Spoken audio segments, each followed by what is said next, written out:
priority, with Edu Gaspar in talks with the player's agent and the departure of Nicolas Pepe opening up a space. Today we'll get the latest and greatest from Fabrizio Romano. Do Arsenal also have their eyes on Crystal Palace's Wilfried Zaha? Is Ainsley Maitland-Niles on his way out? And what's going on with Nicolas Pepe?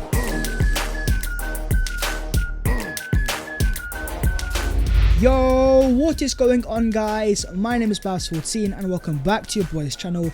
I hope you are doing amazing, and as per, don't forget to smash a like on the video if you enjoy the content and subscribe if you are new. As we close into 150,000 subscribers, it is insane. But starting off with the latest on Arsenal's search for a brand new winger. As said by David Ornstein, it was believed that Arsenal's chances of recruiting a new winger this summer rested on Nicolas Pepe departing, and in terms of their departure, we have reached an agreement. As Fabrizio Romano says, Pepe to OGC Nice, verbal agreement completed with Arsenal in the afternoon, and the main part of the salary is to be covered by the French club. The documents are prepared soon, and it's a loan deal with no buy option. That final part is a bit of a surprise, because all of the reports were claiming that Arsenal were going to include a 15 to 20 million euro buy option in the contract. The fact that it's not there indicates that both teams could not agree a fee, and that means at the start of next season Pepe will still be an Arsenal player unless of course someone else signs him. Fabrizio also confirms that Pepe has reduced his salary in order to make the Nice move possible. The medical test will take place in the next 24 hours on Thursday. Pepe's priority was to return to France, and that is so important to him that according to Nice Martin, despite Leicester joining the race to sign Pepe on a loan deal and offering to pay his salary in full, the player wanted to play in Ligue 1. So Leicester made a last minute offer, but the player rejected. That could have been very important, especially considering Arsenal want to sign Youri Tielemans, but instead the player's desire was to return to France, and it's no surprise why. This is a player that I think just wants to play regular 30 minutes and to enjoy his football. He's a player that needs to have confidence, so returning to Ligue 1 I think is the best possible step, and despite there not being a buy option, I do think this is the end of Pepe's Arsenal career. This video is brought to you by the guys at NordVPN.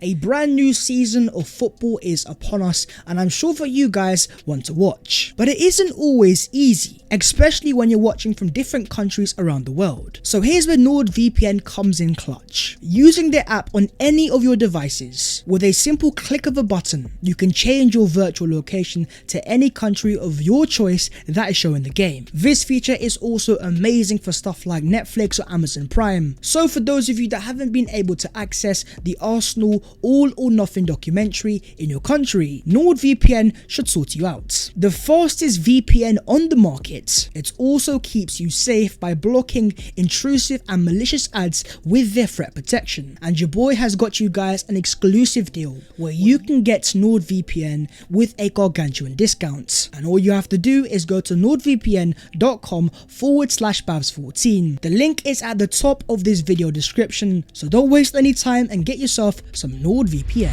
In terms of signing a replacement for Nicolas Pepe, Arsenal have many targets in mind, but in terms of finances, they have to be very wary. As Martin Ziegler of the Times reports, Arsenal are among 20 European clubs on the UEFA's watch list of teams who may be in danger of breaching financial fair play. Arsenal have had among the highest losses in the Premier League over the past 3 years, a total of £213 million. But in the past 2 to 3 seasons, Arsenal have been spending money, the owners have been investing, and during that time Arsenal haven't made any massive player sales or of course also entered the Champions League. But in the same report it claims Arsenal insiders insist they are and will be compliant with UEFA's rules and have received no warning from the European governing body. UEFA have declined to comment, but it is believed it will initiate discussions with any clubs perceived to be at risk. So Arsenal believe they have done nothing wrong, and even according to Daniel Kutz, he says no worries with Arsenal and any financial fair play breaches. It was looked at because Arsenal was spending money and quickly dismissed by UEFA. They are dealing within their means and can still spend lots more money this summer if they want. With the amount of ticket sales from the Emirates Stadium, the amount of player shirt sales, and the many Arsenal sponsorship deals of Adidas or Fly Emirates, and in general the international size of Arsenal Football Club, it's what makes us so gargantuan, not just on the field but also off the field and financially. January. So in terms of any transfers and the finances, let's just say we have the facilities to make things happen. And the main target, of course, is Wolves' Pedro Neto. When the Wolves manager Bruno Lage was asked about Arsenal's interest, he says, "I heard about that, but nothing has come to us. It's normal to have this interest, but no one has told me nothing about any proposals, so I cannot confirm nothing." There's no indication the player isn't available. With just 8 days left of the transfer window, he could have very easily said, "Pedro Neto is our player and he is not for sale." And the latest from Fabrizio Romano is that Pedro Neto is very keen on joining Arsenal, but he is not pushing. Wolves will ask for more than £50 million. Edu has been exploring this deal for many weeks, so it's confirmed there and there that Pedro Neto wants to sign for Arsenal. But as Fabrizio says, he will not push for a transfer, and that's very important, because if Arsenal were looking for the strategy to use Neto to force Wolves' hands, that's not going to happen. But as Fabrizio says, Mikel Arteta is a big fan of the player, and Edu has been working on a transfer for a very long time. The other targets include Moussa Diaby, but he is considered unsellable, and Yeremy Pino, but no direct negotiations as of yet. Moussa Diaby and Yeremy Pino are some very good alternative transfers, but the focus is firmly on Pedro Neto, and that is because of Mikel Arteta. He's a massive fan of the player, and there's no secret behind that. Over the years at Arsenal, when the prime examples being Bukayo Saka and Gabriel Martinelli, Mikel Arteta has once again proven his ability to coach wingers to a very high standard. So when you have a player that has the fundamental ability of Pedro Neto, a very explosive player with a very good mentality, it's very important to note that he is left-footed. So maybe this might be a case of Arteta transforming Neto from a left winger to a right winger, very similar to how he has done with Bukayo Saka. So far, all of the negotiations that Arsenal have had have come through Jorge Mendes, and the reason that Edu is doing that is because he understands the whole reason why Jorge Mendes brings these top Portuguese players to Wolves in the first place. It's the perfect club for them to develop as players, showcase their skills, with a long-term plan that when a big club comes calling,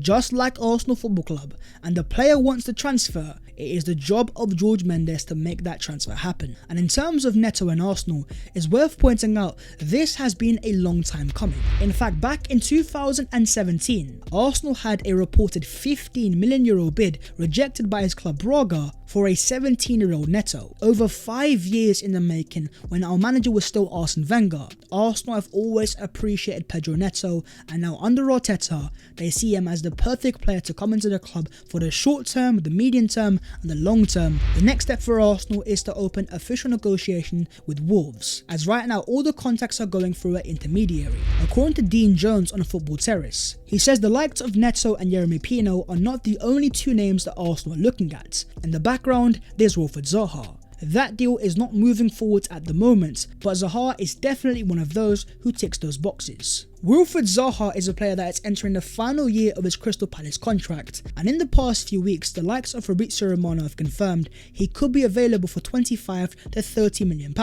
Now that's a price tag that Arsenal could afford, and Zaha is a player that Arsenal have had definite interest in the past, especially under Unai Emery. He's a player with a vast amount of Premier League experience, and so far this year has scored 3 goals in 3 games, and last season had 15 goals in all competitions. And if you're going to sign him as a squad depth player, he could be fantastic, but at the same time, entering the final 8 days of this transfer window, do I honestly believe that Crystal Palace will want to sell their key assets? I'm not quite sure. And at the same time, turning 30 in November, even though he matches up the playing profile that Arsenal are looking for, in terms of the age profile, I'm not quite sure.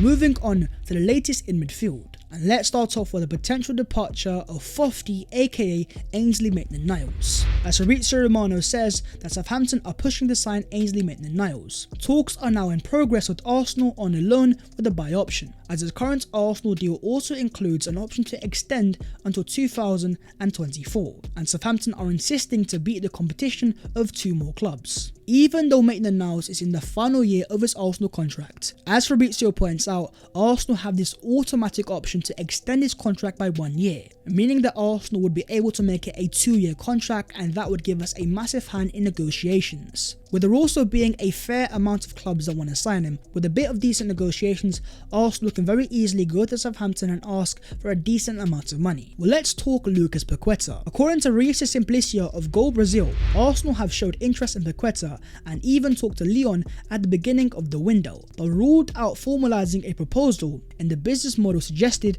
by the French club. The Gunners are still following the movement without any new initiative so far. Edu Gaspar has already confirmed that he is a massive fan of the player, and Arsenal have initiated contact with Lyon, but as the report confirms there, they weren't left too impressed by the amount of money that Lyon wanted. And now enter the scene West Ham United, as David Ornstein confirms that West Ham are working on a deal to sign Lucas Paqueta from Lyon.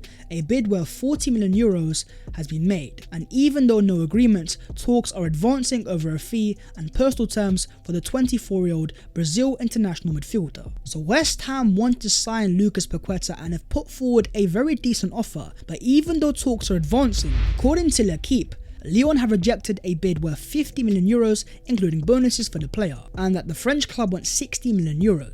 With that sort of price tag kept in mind and the other players available on the transfer market, I just don't see Arsenal making any sort of offers worth that sort of money for Lucas Paqueta, and maybe instead they make a bid for Youri Tielemans. As Ben Jacobs said, it's now a top priority for Leicester to sell Youri Tielemans, because they want the money, and it's just whether Arsenal are going to pull the trigger. So it's got to the stage of the market where Leicester now actively are looking to sell Tielemans, not just because they need the money, more importantly they need time, that if they are going to sign replacements, they need to sell Tielemans as soon as possible.